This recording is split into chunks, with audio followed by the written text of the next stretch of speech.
Sekarang ya, walaupun di atas UMR seorang guru atau dosen ini mendapatkan gaji, dia tidak akan pernah rela untuk berdiri satu kaki membacakan 41 Yasin untuk satu santri. Assalamualaikum warahmatullahi wabarakatuh. Waalaikumsalam warahmatullahi wabarakatuh.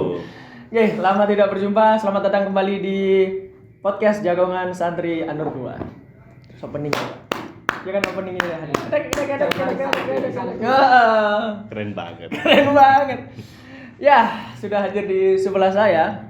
Mungkin beberapa dari pemirsa sudah kenal. Beliau juga pernah menjadi host juga di podcast sebelumnya. Dan sekarang beliau berkenan untuk menjadi narasumber sekarang. Ya, alhamdulillah. Saya kenalkan kembali, beliau adalah Ustadz Badri. Sehat-sehat Ustadz, bagaimana kabarnya? Alhamdulillah baik sekali. Alhamdulillah. Pasca perjalanan 4 hari Malang Yogyakarta. Oh iya, sampai habis ziarah katanya. Ya, saya sekarang di kelas 3 SMA, jadi Kelas 3 SMA. agenda rutin.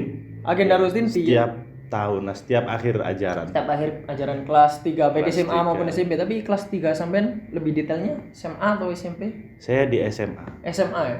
Ya. Lebih ke santri-santri putih abu-abu, guys. Iya. Oke, karena mungkin beberapa podcast sebelumnya kita membahas santri, bagaimana kegiatan santri, aktivitas santri. Sekarang kita mungkin lebih berbicara ke asatid atau santri di ranah pengabdian. Jadi kan kita tahu santri kan lebih identik dengan belajar dan ngaji. Ya. Sekarang bagaimana Ustadz Badri di posisi bagaimana mengajar dan apa Ustadz biasanya? Mengajar, yang paling utama itu mengajar. 2 tahun terakhir ini alhamdulillah saya diberikan kesempatan oleh pondok pesantren untuk menularkan apa yang telah diberikan oleh guru-guru saya. Tertular tapi anak-anak. Ya alhamdulillah, tidak hanya tertular, juga terjangkit.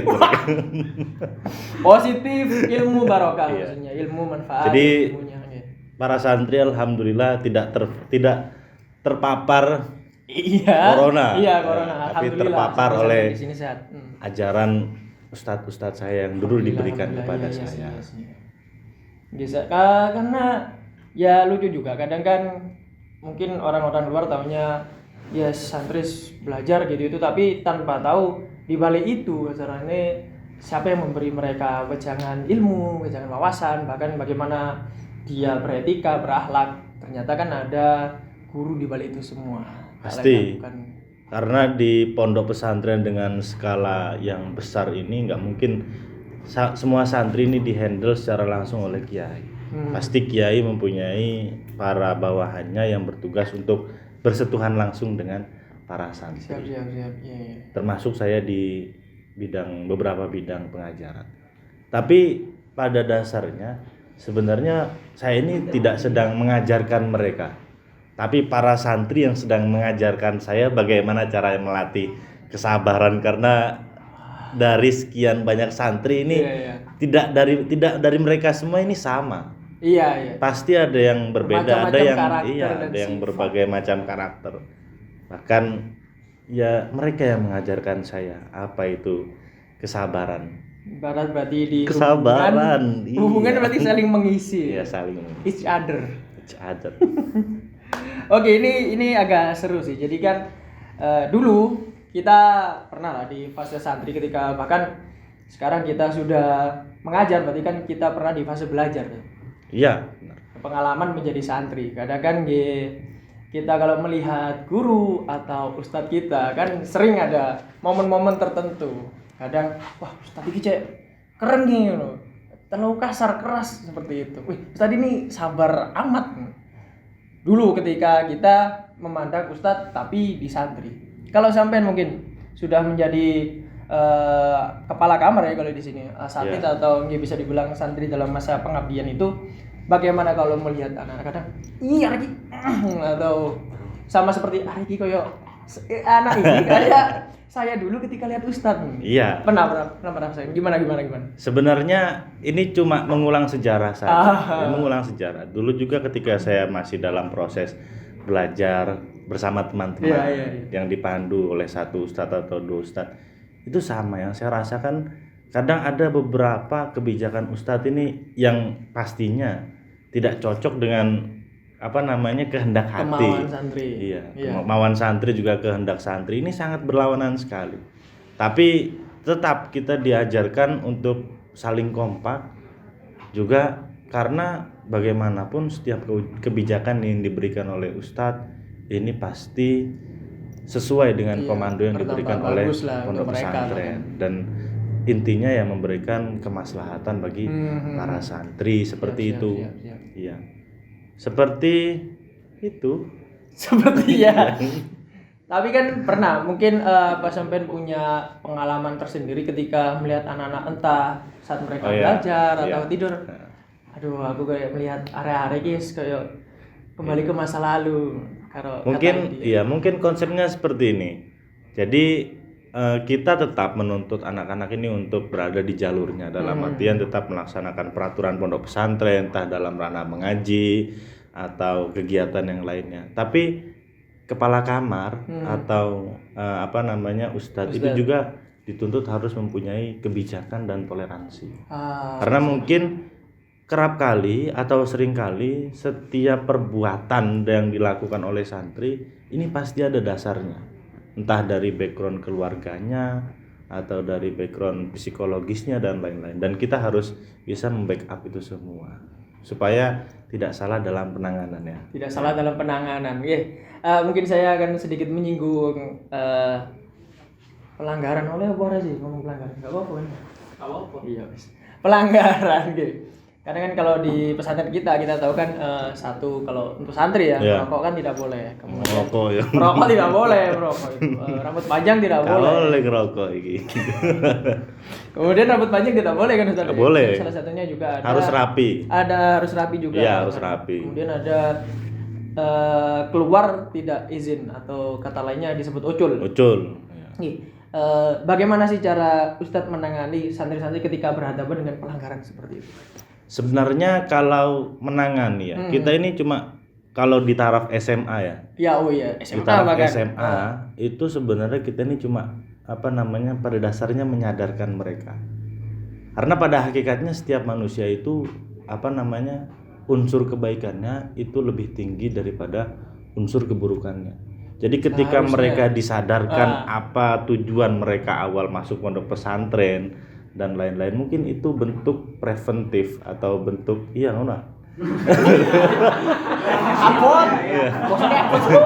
bentuk pencegahan yang paling baik, dan ini harus dilakukan sejak dini.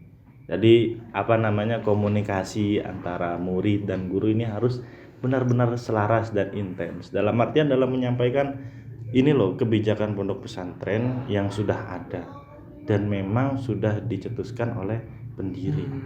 Juga kita sadarkan mereka bahwasanya apa tujuan awal mereka ada di pondok pesantren. Menikahkah? Atau bekerjakah? Mencari ilmu pastinya. Mencari ilmu. Jadi ketika mereka sudah tersadarkan dari sudut pandang itu, mereka akan berpikir 2 atau 3 kali untuk melakukan pelanggaran pondok pesantren. Iya sih. Soalnya kan ketika sampean pun memegang posisi sebagai asatid atau kepala kamar, memegang kelas 3 dan bukan SMP lagi. Mereka yang sudah di umur remaja yang bisa dikatakan mereka sudah bisa memilih ini baik, ini buruk, ini cantik, ini jelek, bisa lah pastinya. Mungkin perbedaannya sedikit dari santri kelas SMP. Apa itu? Karena kita bisa ibaratkan santri kelas SMP ini kan lebih ke masa-masa menjelang remaja. Remaja. Tapi kalau dari santri SMA ini mereka sudah masa-masa pematangan. Iya sih. Apalagi yang sudah puber ini kan banyak sekali perkara yang dia pikirkan. Jadi kalau di SMP mungkin untuk pengarahan santri-santri tersebut lebih gampang mungkin. Enggak? Kebalik. Oh, kebalik. Iya. Tambah lebih sulit. Karena anak-anak SMP ini satu ketika ditanyakan apa tujuan utama. Mungkin mereka pemikirannya belum sampai pada sesuatu yang sebenarnya memang ini yang dia tuju. Masih belum tahu mereka cari apa. Iya, mereka cari apa. Mungkin cuma karena efek dari paksaan orang tua atau yang lingkungan sekitar di teman-temannya dan lain-lain. Tapi kalau dari santri SMA ini lebih mudah menyadarkan karena mereka ini sudah tertaut dengan umur yang semakin tua, semakin dewasa. Ya sama seperti kita dulu. Kita dulu SMP ini cepat memang pada sekilas ini cepat untuk diarahkan. Tapi perkara yang instan ini akan instan hilangnya juga. Berbeda dengan yang SMA mungkin kan ketika mengarahkan ini banyak sekali protes dan lain-lain. Pasti. Itu dengan menyadarkan seperti itu. Jadi perkara yang instan ini akan hilang. Kalau lihat dari pengalaman pun saya nyantri SMP sama juga dari SMP atau? Saya dari MI. Sumpah dari MI. Dari SMP. Dari SMP kan. Dari SMP. Saya juga merasakan perubahan yang signifikan loh Ustaz. Saya itu. Jadi kelas 1 SMP. Saya kelas 6 di sekolah dasar gitu, bukan madrasah ibtidaiyah MI. Masuk ke SMP, itu dalam jangka waktu puasa Ramadan. Itu sudah berbakti nih Masya Allah saya. Bahkan meskipun tidak bisa baca bahasa Jawa, akhirnya bisa bahasa Jawa kerama. Saya pagi biasanya SD bangun jam 7.09, saya jam 5 sudah bangun. Lah, boy. Ini salah subuh Ustaz.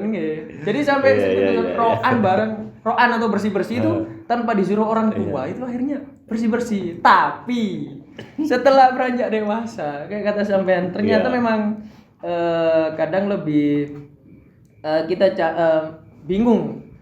Kita SMA itu kayak sebenarnya saya mau itu oleh opo. Ternyata sergap saya cuma SMP tok apa iya. Oh, berarti sampean SMP-nya suci ini ya. Nggih kan dulu masuk sampai di Hongga, iya kan. Aku iya. Iya kan sama-sama merasakan iki. SMP pasti sergap. Iya, aku SMP sergap aku. Tambah lama mondok entah kenapa itu mungkin sepengalaman saya SMP saya sangat wow dan saya bisa dikategorikan anak-anak yang istimewa waktu SMP itu. Iya. Dulu saya sama temen cewek saya SD itu saya gini kalau salaman. SMP saya pulang sudah gini. Sudah syar'i berarti. Sudah gini saya. Tapi entah kenapa SMA itu memang gitu sih, penuh eksperimen kadang. Iya, kita tambah remaja gitu. Tapi apakah santri-santri yang sampean juga bimbing apa merasakan hal yang sama atau mungkin sampean pernah? Pastinya mereka akan merasakan yang sama. Dan bentuk pengarahan yang kita berikan itu tidak akan langsung berdampak secara spontan, tidak. Pasti mereka akan membutuhkan beberapa waktu untuk mengadaptasi dan sadar dengan apa yang kita berikan. Karena tidak bisa dipungkiri kita kan pasti lebih pengalaman dari mereka, walaupun hanya berjarak kisaran 4 atau 5 tahun dari mereka. Tapi yang jelas pengalaman kita lebih banyak sih. Kita sudah bisa merasakan bagaimana keadaan SMA dan kita berikan kepada mereka. Kita pernah di posisi mereka. Kita pernah di posisi mereka. Supaya mendapatkan yang terbaik, kita berikan yang terbaik. Iya sih. Itu salah satu sebuah wejangan sangat hangat dari Ustadz Badri. Kita beralih kayaknya Ustadz tentang spiritual. Nah, ini juga sama. Kita saat santri pun kan pasti punya amalan, terlebih kan keistiqomahan lain dalam taraf santri maksudnya ya. Jadi ketika kita belajar harus ada tirakat atau puasa, bahkan di fase sampai menjadi kepala kamar. Apakah juga ada amalan khusus atau kegiatan khusus atau bisa dikatakan tirakat itu tadi ya? Tapi yang sampean lakukan ketika di Ustadz yang saya lakukan. Iya dong, masa enggak? Iya. Contoh lah mungkin bisa tirakat yang saya lakukan selain sholat 5 waktu ya. Iya, pastinya kewajiban. Tolong. Itu kewajiban ya. Iya. Sebenarnya memang dari sudah menjadi tradisi dan turun temurun. Setiap pengurus atau setiap asatid itu sudah diberikan suatu amalan. Yang amalan ini khusus untuk mengisi dirinya agar dirinya ini bisa memberikan yang terbaik untuk anak-anak muridnya. Dan memang Seperti amalan itu khusus untuk para asatid dan pengurus. Seperti yang sudah terlaksana dan sudah ada sejak dulu, itu adalah wirid di jam 9 pagi. wirid. Ya, wirid di jam Al-Kalazi itu. wirid di jam 9 pagi. Iya kan? setengah 9 pagi. Setengah 9 pagi. Iya. Wirid di jam setengah 9 pagi. Dan itu dilaksanakan setiap hari kecuali di hari Jumat. Karena di hari Jumat itu memang kegiatan santri di sekolah libur. Jadi kegiatan santri fokus ada di kamar dan yang menemani adalah kepala kamar masing-masing. Salah satu bentuk wiridnya adalah membaca Al-Kaladhi sebanyak 41 kali dan diteruskan dengan wirid-wirid yang lainnya. Iya. Salah satu keistiqomahan yang dilakukan oleh kepala kamar atau ustadz yang ada di pondok pesantren ini. Dan tidak hanya itu, sebenarnya ketika saya mendengarkan cerita-cerita dari ustadz-ustadz saya terdahulu dan bentuk tirakat mereka atau wirid mereka ini lebih ekstrim lagi dari yang sekarang. Ada yang sampai puasa 41 hari mutih. Mutih itu dalam artian nggak pakai yang berwarna. Berarti nasi air goreng putih, putihan, susu. tidak nasi goreng, Mayones. tapi Putih. nasi putih pure. Oh, nasi putih pure. Murni nasi putih dan air putih. Bidunil karufuk. Insyaallah. Tanpa kerupuk maksudnya. Jadi itu salah satu dan banyak sekali ada yang mentirakati satu santri yang bermasalah ini dengan membaca Yasin sebanyak 41 kali. Untuk satu nama seorang santri Untuk yang satu bermasalah. nama seorang santri dibacakan sebanyak 41 kali Yasin kaki satu. Berdiri di atas kaki satu. Satu malam kan itu. Satu malam suntuk. Itu kan walaupun secara dohir si santri ini tidak mengetahui bentuk tirakat yang dilakukan oleh asatidnya, tapi dampaknya sangat luar biasa. Kenapa? Karena yang menyampaikannya langsung langsung bentuk doa itu kepada para santri dan luar biasa. Saya ini juga termasuk santri yang mendapatkan bentuk tirakat seperti itu dari Ustadz. Anda tahu dari mana? Tadi Ustadz membocorkan. Iya. Badri. Enggak, pasti di setiap daerah itu tidak hanya ada satu ustadz, tapi ada beberapa ustadz. Dan ketika ada satu ustadz yang bermasalah dalam artian memiliki problem dengan santrinya, ini pasti akan bermusyawarah dengan ustadz di satu daerah lain, iya sih. Dan pasti akan saling curhat, saling kasih solusi. Ya, termasuk mungkin sampean juga dulu pernah ditirakati sama ustadznya. Iya pastinya. Tapi saya merasakan sih efeknya. Iya kayak pakai linu. Tapi entah pengaruh zaman ini cuma statement saja sih. Jadi kan kayak di zaman sekarang ya kalau bicara seperti membaca Yasin 41 kali kemudian dengan satu kaki untuk satu orang santri bahkan setiap malam mungkin ya. Iya, setiap malam. Dan kita bicara seperti itu di tahun ustadz-ustadz kita yang terdahulu bahkan. Mungkin nggak? Ini saya cuma tanya pendapat sampean. Mungkin nggak kalau ustadz di zaman sekarang yang era modern ini bahkan kan kita kan sering berpikir lebih ke rasional kan. Iya. Anak ini punya problem, anak ini susah diatur, bawa ke psikolog. Seperti itu kan biasanya. Kita cari alternatif lain.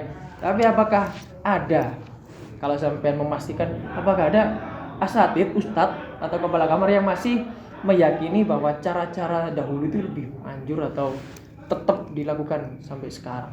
Sebenarnya gini. Saya pernah bertemu dengan seorang santri sepuh ya. Jadi maksudnya santri sepuh ini mungkin sekarang ini sudah kisaran umur 60 atau 70 tahun. Dan pada masa mudanya atau masa remajanya dia ini seorang santri. Satu yang dibicarakan oleh orang tersebut adalah pakai bahasa Jawa ya. Arek-arek saiki iku pinter. Arek-arek saiki iku pinter. Dalam artian anak zaman sekarang ini pintar-pintar. Iya. Tapi dengan pernyataan ini, ya dengan pernyataan arek-arek saiki iku pinter, secara tidak langsung Iya. ini memberikan kutipan bahwasanya ada sesuatu yang kurang pada masa ini. Dan bisa kita gariskan bahwasanya sesuatu yang kurang ini adalah bentuk spiritual yang seperti ini. Jadi mungkin tanpa menafikan atau tanpa meniadakan ilmu-ilmu pengetahuan yang baru seperti psikologis atau apa namanya psikiater sama saja. Iya. Itu metodenya psikologi ya. Iya. Tanpa meniadakan atau menafikan ilmu-ilmu seperti itu. Tapi memang terjadi degradasi dalam spiritual para santri di era sekarang ini. Tapi tidak bisa kita mengatakan bahwasanya semua santri sudah meninggalkan cara tersebut, tidak bisa. Mungkin berkurang, tapi tidak semerta-merta ditinggalkan gitu.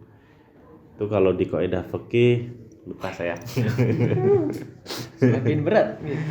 Soalnya kan juga banyak kan malah jadikan akhir-akhir ini yang sampai ini kan banyak pondok pesantren, maksudnya ada pondok pesantren modern. Dan ini yang tidak kita temui di pendidikan berbasis umum yang ada di luar pesantren. Sekarang ya, walaupun di atas UMR seorang guru atau dosen ini mendapatkan gaji, dia tidak akan pernah rela untuk berdiri satu kaki membacakan 41 Yasin untuk satu santri. Tidak. Dan ini tidak akan bisa atau tidak akan pernah dilakukan kecuali oleh seorang kiai atau seorang asatidz yang benar-benar mempunyai keinginan yang tulus untuk kebaikan para santri. Jadi mungkin lebih terlihat bedanya basis pondok pesantren dengan pendidikan umum kayaknya jelas sekali, dan di sini titik yang tidak dimiliki oleh sekolah umum. Mungkin bisa kita canangkan. Oke. Belum. SMP negeri?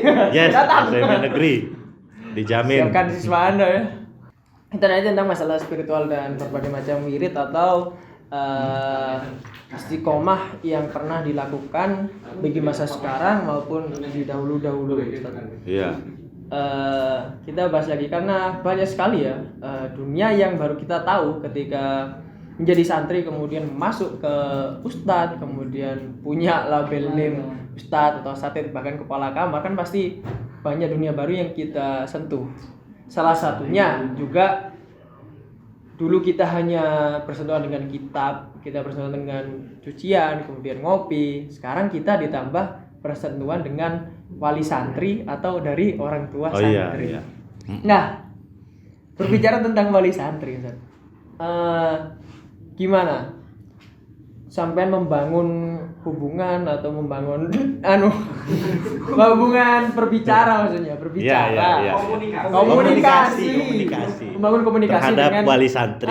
Itu sebenarnya ketika kita masuk ke konteks wali santri loh ya, di wali santri ketika pada masa sekarang ini ya memang agak sulit sendiri sih kita, dalam artian asatidz kita kan tapi diperkenankan untuk membawa HP, kemudian ada WhatsApp. Kalau untuk komunikasinya ini memang mudah, tapi untuk memberikan pengertian, juga menyelaraskan kehendak wali santri dan apa yang menjadi tugas kita, kewajiban kita, ini yang menjadi satu persoalan besar.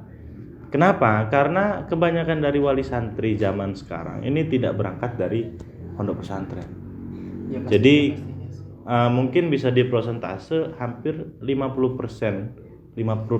Jadi 50-50. Ini ada wali santri yang mempunyai pemahaman dasar terhadap pondok pesantren, ada wali santri yang nol terhadap lingkungan pondok pesantren. Tentang pondok pesantren, tapi beliau menitipkan anaknya untuk dipondokkan. Jadi seakan-akan melihat di sosial media, pondok pesantren ini kok bagus gitu. Tanpa mengetahui resiko yang harus dihadapi atau bukan resiko sih. Kalau resiko terlalu negatif jadi diksinya. Bukan resiko. Peraturan yang harus dipatuhi dan adat istiadatnya. Jadi ketika nanti satu kebijakan yang diberikan pondok pesantren yang sebenarnya kebijakan ini untuk kebaikan santri, tapi oleh salah satu atau wali santri yang kurang paham dengan tujuan peraturan tersebut, menyayangkan, bahkan ada yang menarik kembali putra putri. Jadi setelah ditarik untuk boyong berarti? Iya, untuk boyong. Itu cuma contoh kecil.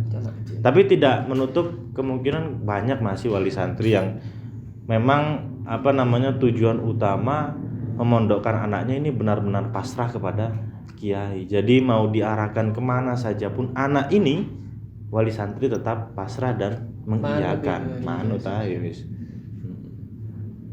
Tapi memang ada sih beberapa wali santri yang iya susah tapi ya kira tetap kuat lah. Tapi terharu. Contoh kasus kalau di kamar saya nggak begitu banyak ya, aku ya. Ki ngenteni apa? Lanjut terus. Mungkin cuma sekitar kayak perizinan pulang tuh. Oh iya, perizinan pulang. Perizinan pulang di pondok pesantren itu sudah ada kriterianya. Jadi tidak semua kejadian atau semua masalah yang ada di rumah atau masalah yang dihadapi oleh santri ini nanti boleh untuk dibawa pulang. Tapi ada kriteria-kriterianya. Seperti ketika sakit si santri, ini di pondok pesantren sudah ada sudah disediakan seperti instansi kesehatan IKS. Ya, ada busri di sana. Jadi sebelum sebelum dinyatakan untuk istirahat di rumah oleh instansi kesehatan pondok pesantren, santri tidak bisa pulang. Harus ada surat. Ada surat dari keterangan. IKS dulu. Jadi harus benar-benar ini memang benar-benar sakit yang membutuhkan penanganan di rumah. Juga ada beberapa kriteria seperti walimatul urs dan kematian dari pihak keluarga. Dan keluarga yang dimaksud di sini bukan semua keluarga, sanak tetangga yang lain-lain, bukan. Tapi cuma keluarga-keluarga yang memang benar-benar senasab dengan santri tersebut, seperti kedua orang tua atau saudara-saudara, kakek, nenek dan lain-lain.